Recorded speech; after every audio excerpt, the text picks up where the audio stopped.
Okay, so we're here tonight to for how to attract wildlife to your garden. So why is this important? Our wildlife is in danger. Their habitats in our surrounding countryside have been and continue to be degraded or may have completely disappeared. Our gardens, no matter how big or small they are, can provide important refuges for those for that wildlife.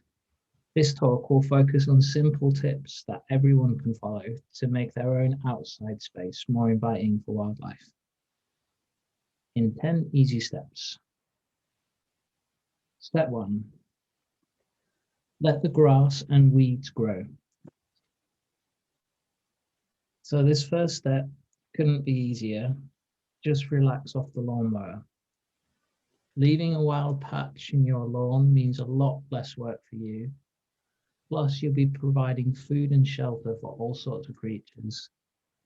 Long grass improves conditions for invertebrates, which in turn provide food for birds and mammals such as hedgehogs. Left alone, your patch could soon become a mini meadow. One of the joys of this step is seeing what plants already exist there, but they've never had the chance to grow and bloom. It's really a voyage of discovery to see what's allowed to grow. So you might see buttercups, daisies, and speedwell quickly popping up, as well as spotted orchids, cowslips, and self-heal.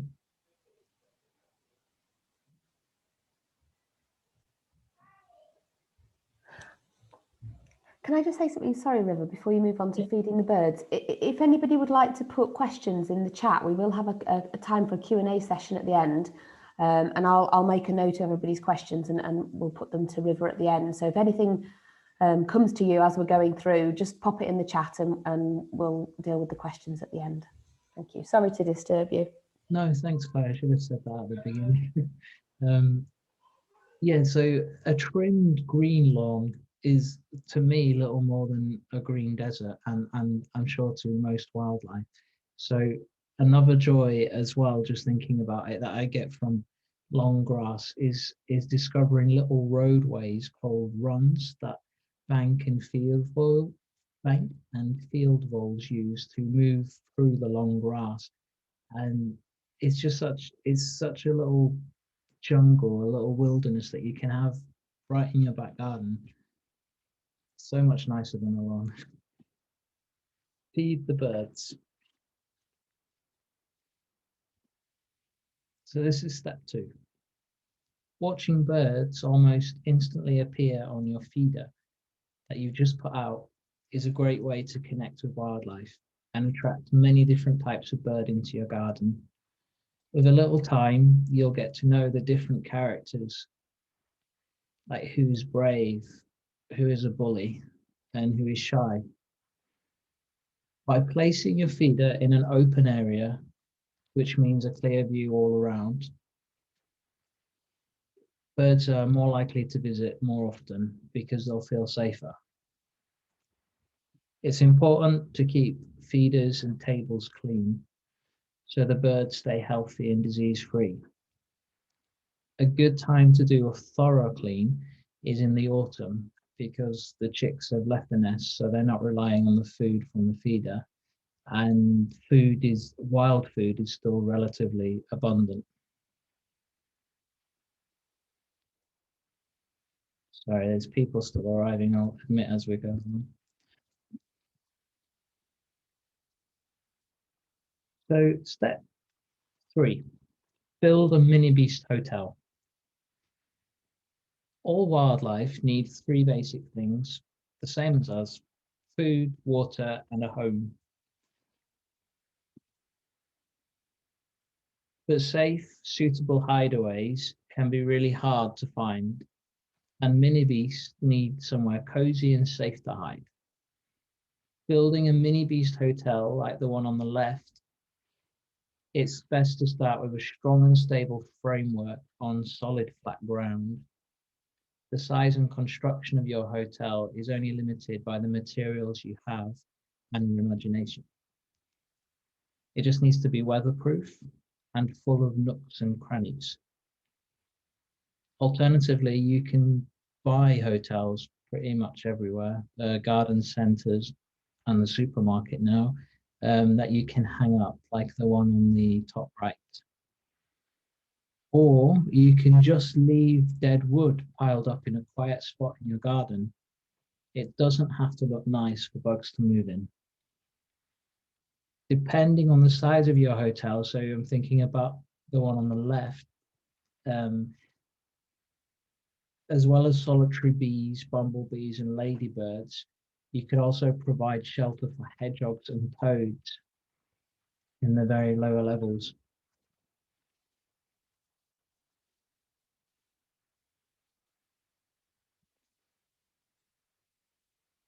Grow plants and flowers butterflies and bees will love.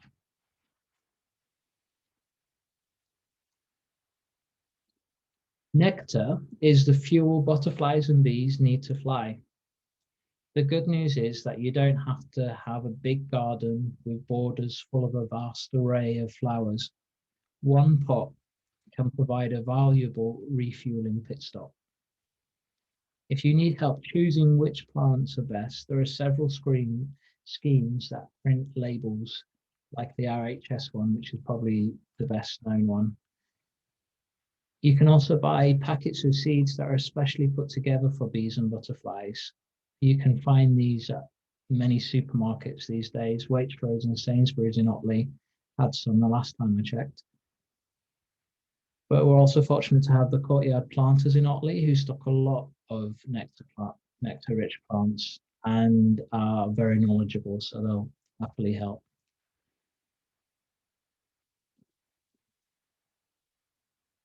It's worth holding in mind that bees can see purple more clearly than any other colour. So generally their favourite plants are purple. Also, please don't forget caterpillars. If you want to see many of our most beautiful, colourful butterflies fluttering around your garden, then the best way to do that is to allow space for caterpillars. Some of our most beautiful butterflies, caterpillars, feed on nettles. So if you have a nettle patch in your garden, this is a really good excuse to leave that alone. Here is a peacock caterpillar feeding on nettles, and after lots of nettles later, him becoming an adult.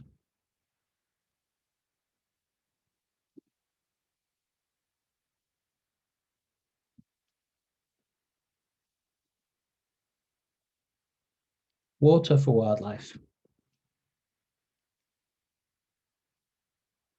So step 5, adding a source of water to your garden is the single most effective thing you can do to attract wildlife. Almost any body of water, whatever its size, will have some wildlife value, even if it's only as a drinking station for birds. It's thought that some amphibians, such as frogs, are now more common in garden ponds than in the surrounding countryside. So if you build a pond, there's a good chance you'll attract a frog or a toad, who will also become useful allies in the garden as they gobble up pests like slugs. When you're deciding where to site the pond, it's best to choose a sunny position, a sunny spot. Sunlight keeps the oxygenating plants working, so the water won't stagnate. If you build a pond, wildlife will definitely come. So please don't be tempted to move wildlife, water, or plants from one pond to another. This can spread disease and invasive species.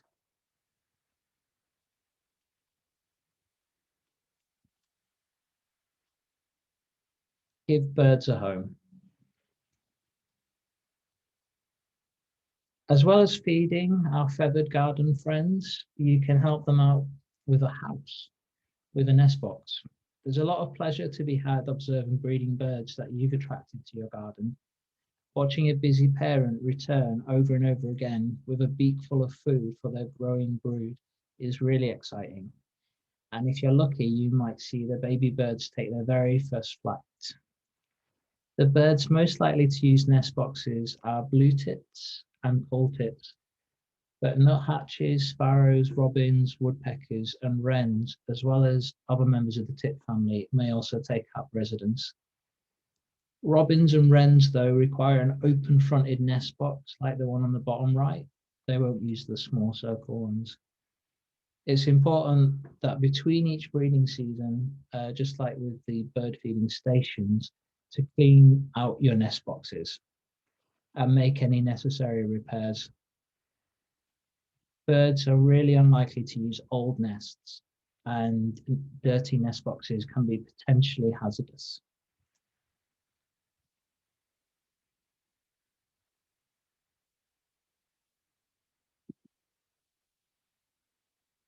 There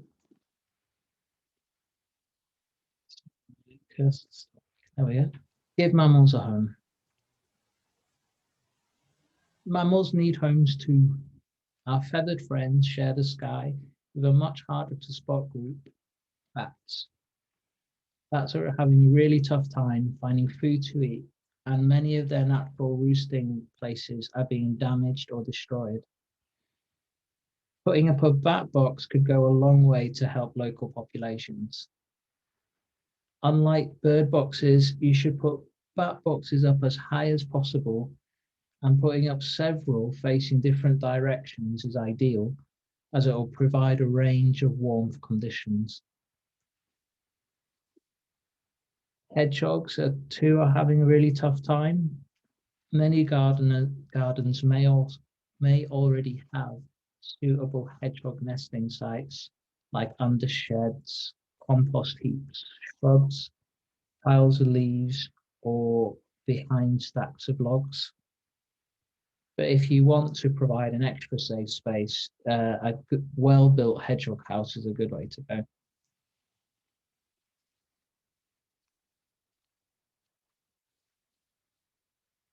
Create a hedgehog highway. Ensuring hedgehogs can pass freely through your garden is the most important thing you can do for them. Hedgehogs travel around 1 mile every night through our parks and gardens in their quest to find enough food.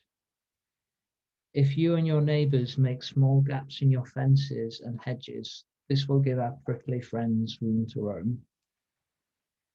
If you're in Otley, we can help with this. We're developing a template letter for neighbours sharing a barrier to sign. And we also have handy people with tools, thanks to the Wharfdale Men's Shed, who'll come out and make the hole for you.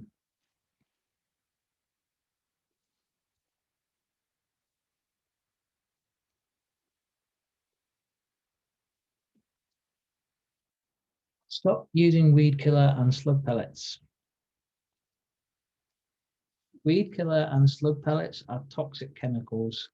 It should be no surprise then that spreading these chemicals in your garden is a good way of killing any wildlife that is there. For years, these chemicals have been poured liberally over the British countryside and have found their way into our food chain. Beneficial pollinators that feed on plants that have absorbed weed killer put down, even if it was intended for another plant, are poisoned. Hedgehogs that feed on the garden slugs that have eaten slug pellets are also subsequently poisoned. Learning to love your weeds is a great way to encourage wildlife, because many of those plants that have been labeled weeds are important food sources for invertebrates and pieces of missing habitat.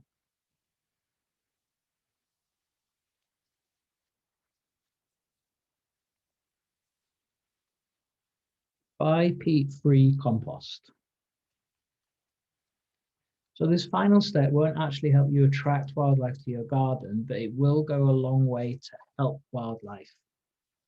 Peat has been used by gardeners for much too long because of its ability to retain water and nutrients.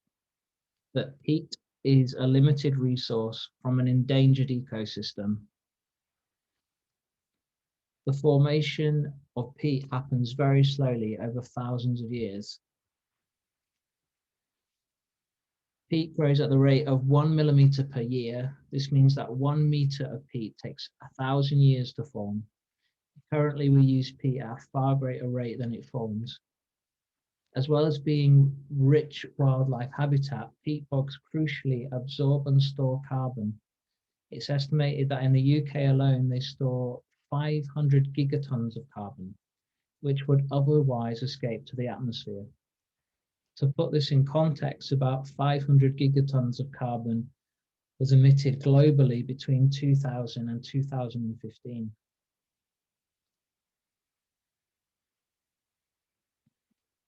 Pledges.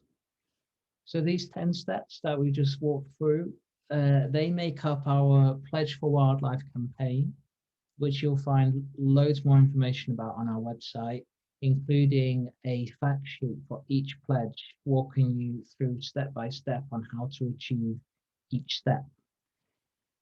We'd also love to keep updated with your progress, so please join us on our website, wildlifefriendlyotley.org.uk. It's free. And post your pledges on our social media using the hashtag #MyWildlifePledge. Any questions? I feel like I went through that way too quickly, but hopefully there'll be lots of questions. Yes, we've had a question in here, River, about wildflowers. You touched a little bit on wildflowers from Catherine, who says that she's just moved and has a well-established garden, and very sensibly is watching what's going to come up and where the sun is going to shine in her garden. But she does ask, where is the best place to sow wildflowers if you are sowing from seed at the moment? Well, there's I mean, wildflowers is such like a broad term. There's a wildflower for every situation is basically the short answer. But so once Catherine, you work out where the sun is landing and what conditions you have, like maybe how acidic your soil is, it'll be a good opportunity then to chat to them at Court House Planters, or send me an email. I'd be really happy to help as well. Just with a bit more information, I could be a lot more specific. But there's definitely wildflowers that will thrive in the shade, in the part shade, in full sun. So it really depends on the growing conditions. Are there some very easy ones that you can, that kind of will come up anywhere almost, or that that are really happy in most places? A really good place to start if you're wanting to create a meadow is yellow rattle. It's nicknamed the meadow maker because it will parasitize grass, so it will take down the abundance of grass and allow other native wildflowers to thrive, because they'll have space to. So that's a really good place to start. And I really like to just sit and, especially if it's on a patch of lawn, to sit and wait to see what's already there. That would be my first point of call. So maybe add some yellow rattle and then just see what else pops its head up. And if it's not diverse, or you want more color, then I'd think about adding a wildflower seed mix. Because you can, I'm thinking about my own garden, and if you've got children, it's sometimes quite difficult because it's useful to have a short mown lawn. But you can find that things may come up in your lawn, like clover or daisies, and you can sometimes cut swathes in your garden so that you can leave where the clovers and the daisies are coming up, try to leave that longer and cut a short bit somewhere else if you do need short grass. Because that's better than nothing, isn't it? You don't have to have the whole lawn. You could have little, one end or a little swathe of it that you can leave with your lawnmower. Yeah, absolutely. And I love that if you have a big space, I love the look of having a mowed path through long grass. It looks beautiful, and you're right, it provides slightly different habitat. So some short grass is useful for birds foraging and looking for worms and things. It's just when there's everywhere is a short lawn, that's when it becomes problematic for wildlife. But yeah, I'm not saying every bit of grass should be long and overgrown, but most of it should. And we'll move on to a next question, if that's okay, from Sarah, who, and this is, I imagine a lot of people in Otley have a similar, may have a similar question, which is how best to encourage wildlife in a backyard if you don't have a garden as such. So I would start with pots of really nectar-rich flowers. And that would just provide a great spot for butterflies and bees to attract. And actually, if there's a lot of concrete or brick or anything like that, you'll probably get butterflies resting there sunbathing anyway. So giving them a food and water. So a bird bath would be a great thing because bees will stop and drink at a bird bath as well. And you don't need much space for that. So I'd say pots with really rich flowers and a bird bath be my top tips for a small one. And you can find seed packets, and plants are now marked up even in supermarkets that telling you that things are nectar rich, so you don't need to spend a lot of time researching it. It's on. Oh no, yeah, they make it really obvious now. If they don't mention bees and butterflies on the packet, then avoid those ones because. But if they are good for bees and butterflies, they will normally put it all over the place now because it's a selling point. So yeah. Great. Anna has asked, is a pond in a shady spot better than no pond at all? Oh, that's a great question. I would say yeah.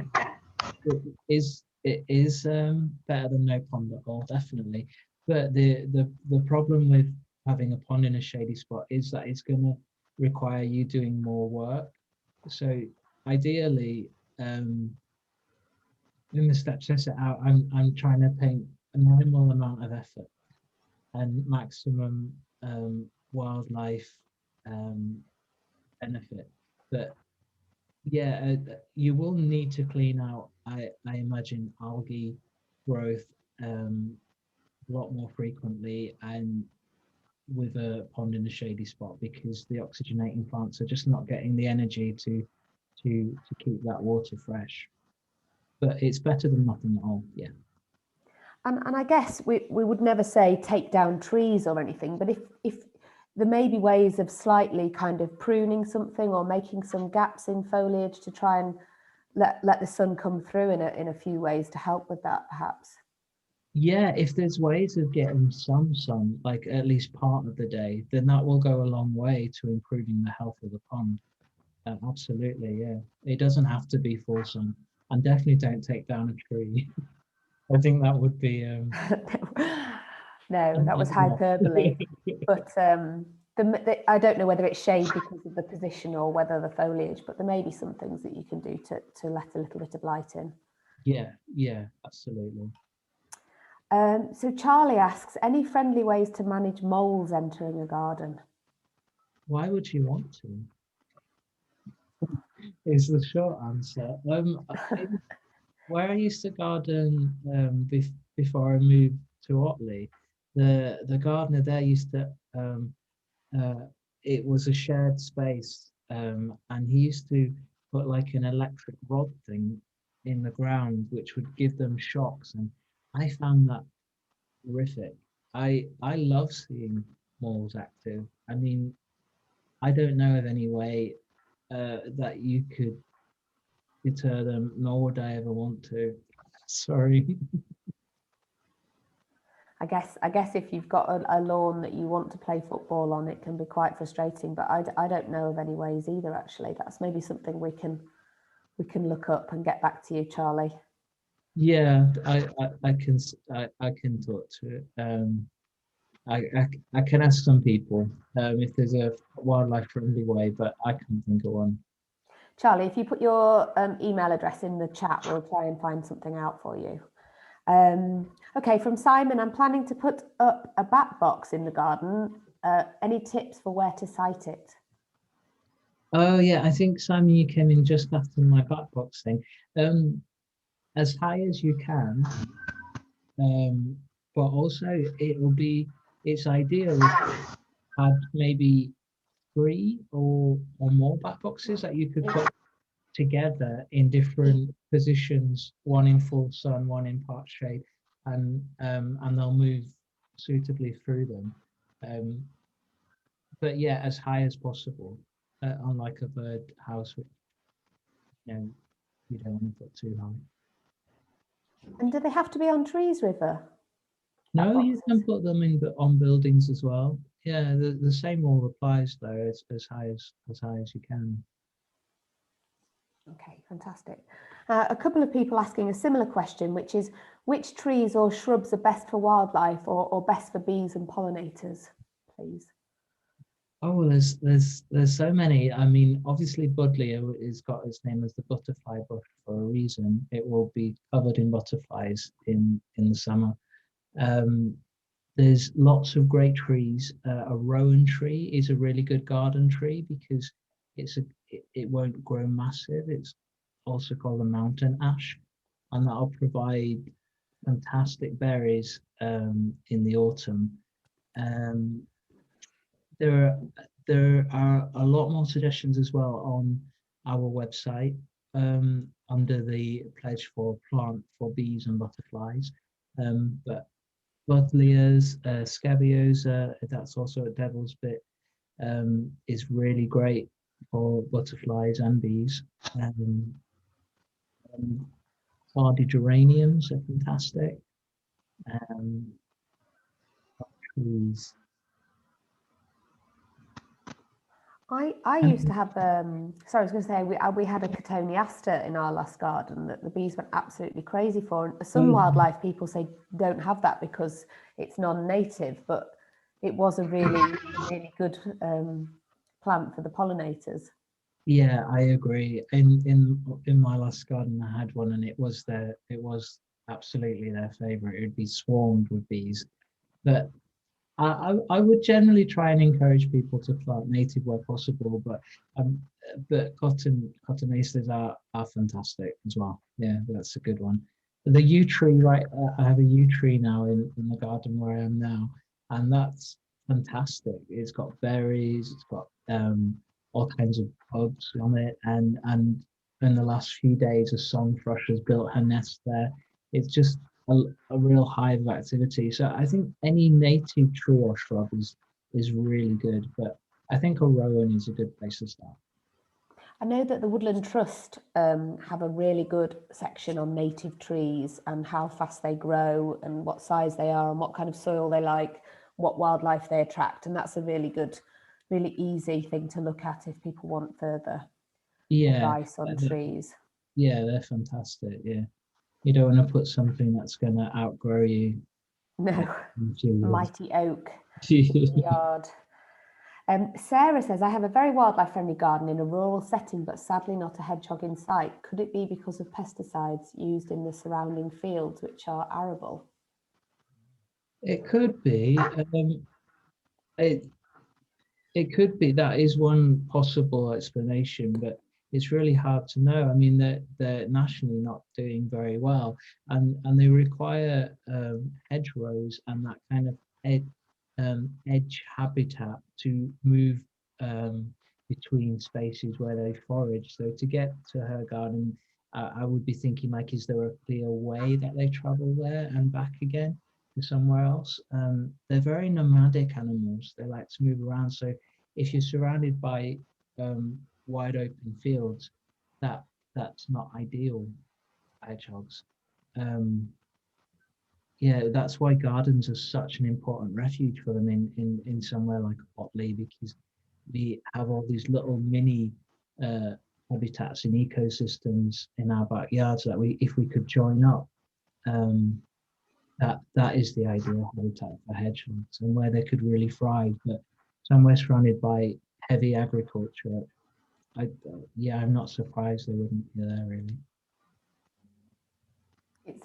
they you would think that there would be more in a rural area, but probably there's more in towns, or if it's in that kind of heavily arable area. Yeah, I think sadly that is true of lots of our previously common wildlife, where agriculture has become so heavy in the countryside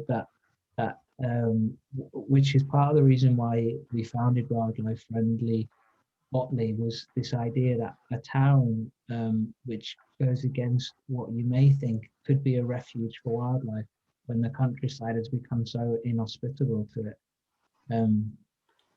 Yeah. I wanted to ask a question, if that's okay. I was interested to know that bees can see purple best, and I wondered which were like your top 3 flowers to plant for bees, and are foxgloves one of them? Oh yeah, foxgloves are fantastic. Yeah, and they're so fun to watch. A bumblebee get into a foxglove and see its big furry bond sticking out and in having the time of his life. Yeah, foxgloves is definitely one. A scabiosa that I said before, that's 2. And 3 probably like a hardy cranesbill, like Johnson's blue or Roxanne. Um, they're also fantastic and really deep purple. Sounds lovely. Can you repeat that again? A hardy cranesbill called Roxanne or something blue? Johnson's blue. Johnson's blue. Yeah. And a scabiosa. Yeah, or devil's bit. We should maybe email these out. They always have those in Waitrose, and really good, fantastic specimens as well, but also in the garden centres, so they're easy to find. Fantastic. Has anybody else got any more questions? You could just raise your hand if you don't want to have to put it into a chat. Andrew McEwen is saying that lavender is good for bees. They found in their garden. It is, yeah. Lavender, another good purple one. Also chives as well. I mean, if we're thinking about edibles. Oh, yeah. Chives, yeah. Chris Hubie's got a question. Do you want to unmute yourself? It's not really a question. I've made a few notes while people were talking. A couple of very specifics. The nest box thing. I was speaking to somebody today. He's going to put a sparrow nest box up, and they're like a communal nest box. And you don't see many around. At least I don't see many around. I mean, there are a lot of nest boxes with holes in, obviously, for certain birds. The sparrows have been in particularly badly hit, if you like, over the last, I don't know, 50 years, the sorts of places that sparrows like. So that might be a specific type of nest box that somebody might like to put up. On the moles, I think the only way you can do it is almost like the equivalent of a rabbit fence, but going down quite a long way down into the turf, because they come through more the topsoil. They don't come through the subsoil, and they don't particularly climb particularly well. So if you put something like that, you probably keep most of them out, assuming they're already inside your fence, or inside your fence. But it was more I would be reluctant to recommend that, though, because it would be a real obstacle to wildlife we do want to encourage, like hedgehogs and yeah, I know, but I mean, he was asking a specific question about how to keep moles out, which I agree with you in a sense. You might say, why would you want to keep them out? I mean, there are moles down near Garnet, the former Garnet Mill, for example. But on a specific, if you did want to keep them out because you did have a nice lawn, like on a golf course or somewhere, then I think that's the only way you can do it. But it was just a general comment which might tick a lot of boxes for quite a lot of people, which is that most British garden wildlife is adapted to something like was formerly woodland wildlife. So when you're coming to say the question about the hedgehogs, as River said, if you're surrounded by lots of arable fields and no copses or no hedges or anything like that, then they just can't get to your garden. So your garden might be marvelous, but if it's hundreds of meters distance, we've got to cross a road or something, they're probably just not going to bother. And then these things like the water in the garden. I mean, I would agree with the river. Any water is better than no water, because if it was in a woodland, there'd be lots and lots of little ditches and little ponds and little hollows and tree stumps with hollows in and all sorts of places like that. Little collections of water. They might not be ponds, but they're little habitats in their own way for all sorts of the little creatures that perhaps aren't very sexy or interesting, but are actually quite important. So flies and woodlice and all those sorts of things, and little collections, like again River was saying, lots of little gardens, little habitats, but lots of them are probably better than 2 or 3 nice big nature reserves, but they're separated by, you know, a mile or something like that. Mm. There's lots of things you could say, but I mean, I think thinking of your garden as a bit like a woodland, or that's what you're trying to replicate, for me is a good way to think of it. Thank you, Chris. We've got a couple more questions coming in. I've got another one from Catherine. From Anna. Question on bird boxes. How far away from feeding areas to site a nesting box? We have a very well attended feeding station, and we're wondering if a nesting box near to that would be too busy. Oh, that's an interesting thought.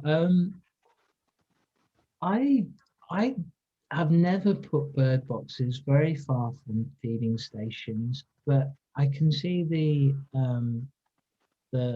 thought there.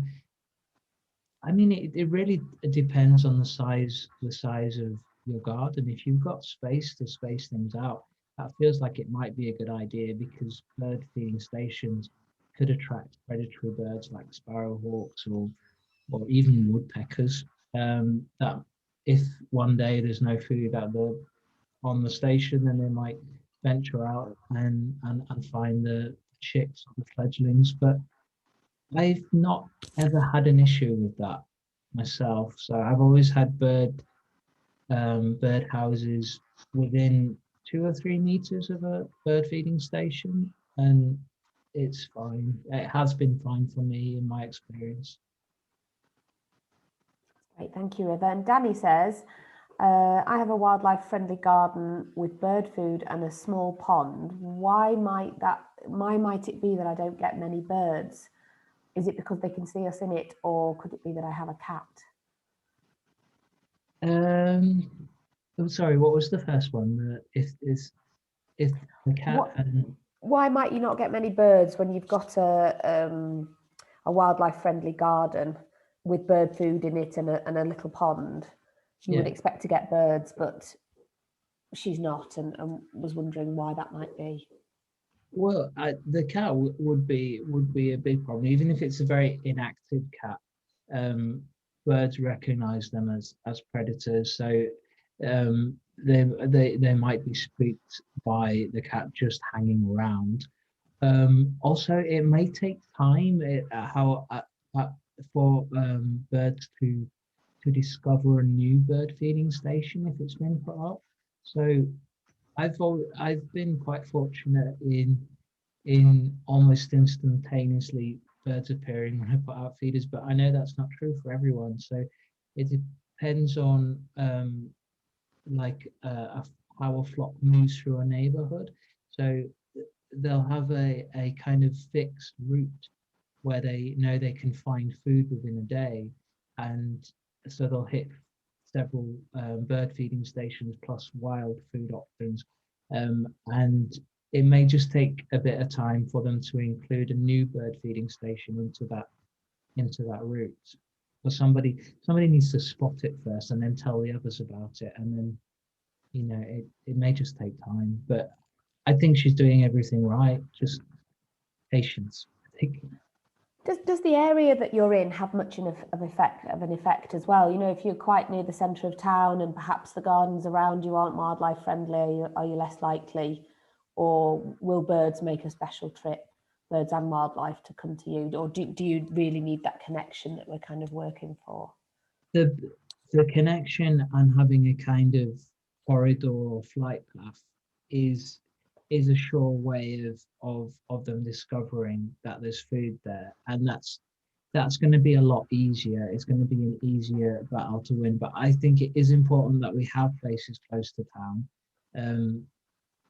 and so we can bring wildlife close, more inwards as well. But it will probably take longer for them to discover it, and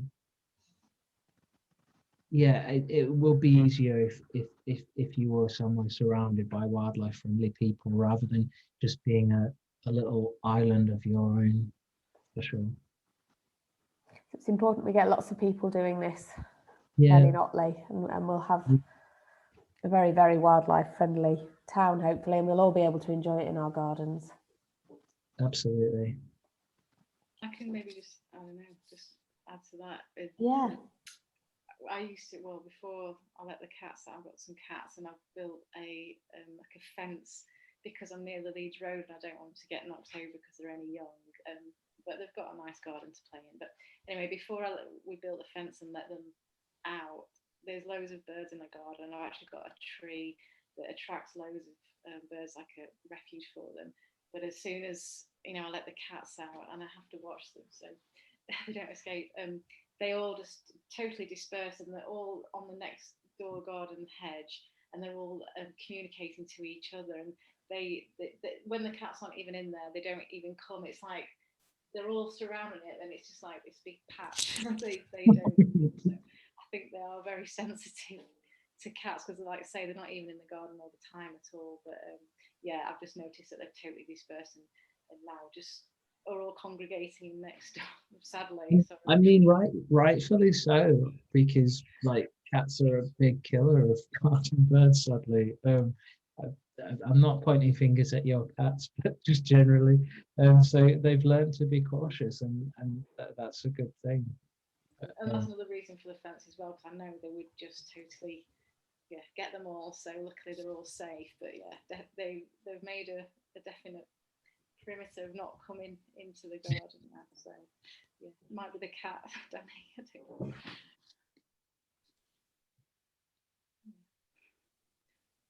Any more questions for anyone? From anyone? I had one more, River, if that's okay. People will be interested in it. I've just put a very small new pond in our garden in a Belfast sink, actually. And you've advised not to bring from other ponds. What would you advise for people who've got a very small garden and are put in a little pond like we have?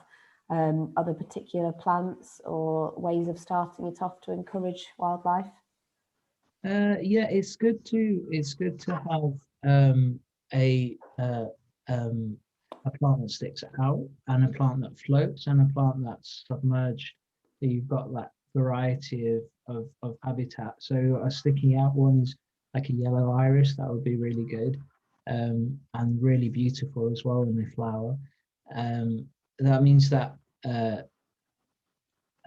dragonfly nymphs or damselfly nymphs that are in the pond have something to climb up when they're ready to emerge as fully grown adults. Duckweed is a really nice one to have as well. I think that's a floaty one. Actually, courtyard plants have a great variety and can get native plants. So I would say go native, or if you can. Yeah, I think you've done a really good job with the sinks are a good option to go with a small space as well.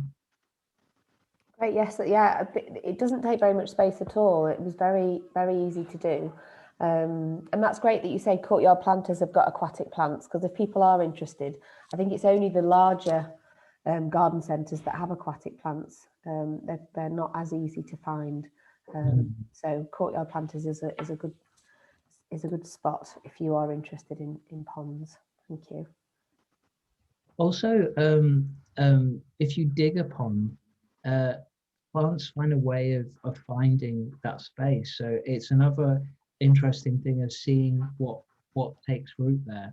You know, what is brought on a bird's feather as they take a bath there, or you know, something will grow there, and that's also an interesting, you know, experiment with a new pond. To see what does come. Yeah, Yeah. naturally. Yeah. Yes. Fantastic. Thank you, River. Does anybody else have anything else they'd like to ask before we come to a close? Hands up or something in the chat. Chris has got something. Well, it was just wasn't a question. In your Belfast sink, have you got something to enable something to climb out if it falls in? Yes, Yeah, yes, 'cause we've it's, got you know, pebbles mouse and or something. stones and a stick and a piece of wood for hedgehogs, because I know that they can fall in. And we've also put a kind of a stick for birds to perch on as well to attract birds. So yeah, hopefully that will help. And they're all really easy things that you can do. We just found them around the garden. But yes, I know that hedgehogs do like to have a drink, and you do need something to help them back out again. So we have got that. Especially if you've got steep sides, and something like a Belfast sink will have Yeah. steep sides and it'll be shiny, presumably, so Yes. they won't get a grip. Yes. But if you're interested in making your own pond, again on our website there's a whole fact sheet and tips like that to make sure there's an exit route for mammals that might drop in, or yeah. So that information is available on our website. And if people want to get in touch with you directly, River, to ask specific questions, what's the best email address? And I'll just pop it in the chat. They all have it because I've been getting questions. Oh yeah, of course. But yeah, so it's river.tips@icloud.com, and I'm really happy to answer any questions that might pop into your head later today or tomorrow or next week. Yeah. And there's loads of resources on the new Wildlife Friendly Otley website as well, isn't there? There's a good lot to have a look around. Yeah, and we've got a great kids area as well. If you've got children or grandchildren, yeah, get them on there. Yeah, that's a really important point, isn't it? To get the next generation interested. It's a really good thing to do over the Easter holidays. It's a great way. Wildlife gardening is a fantastic way to get kids interested in it, because they can see something develop from like in your garden, Claire, with the pond. Like you see this sink and then it to develop into wildlife habitat, and hopefully somebody will move in there soon and they'll see that happen as well. It's a journey and something they can see before them. It's fantastic. Yeah. Yes, I can confirm that my children have been very excited about the pond. They keep coming back every day to seeing if anything's grown yet. So this is exciting for them. Yeah, absolutely. Well, thank you everybody for coming. I've got our social medias up there, and please feel free to follow us. Yeah. Yeah, there'll be lots more information, new things every day. If you want to follow Otley 2030 and Wildlife Friendly Otley, we're sharing anything new that we learn, all our projects, volunteering opportunities.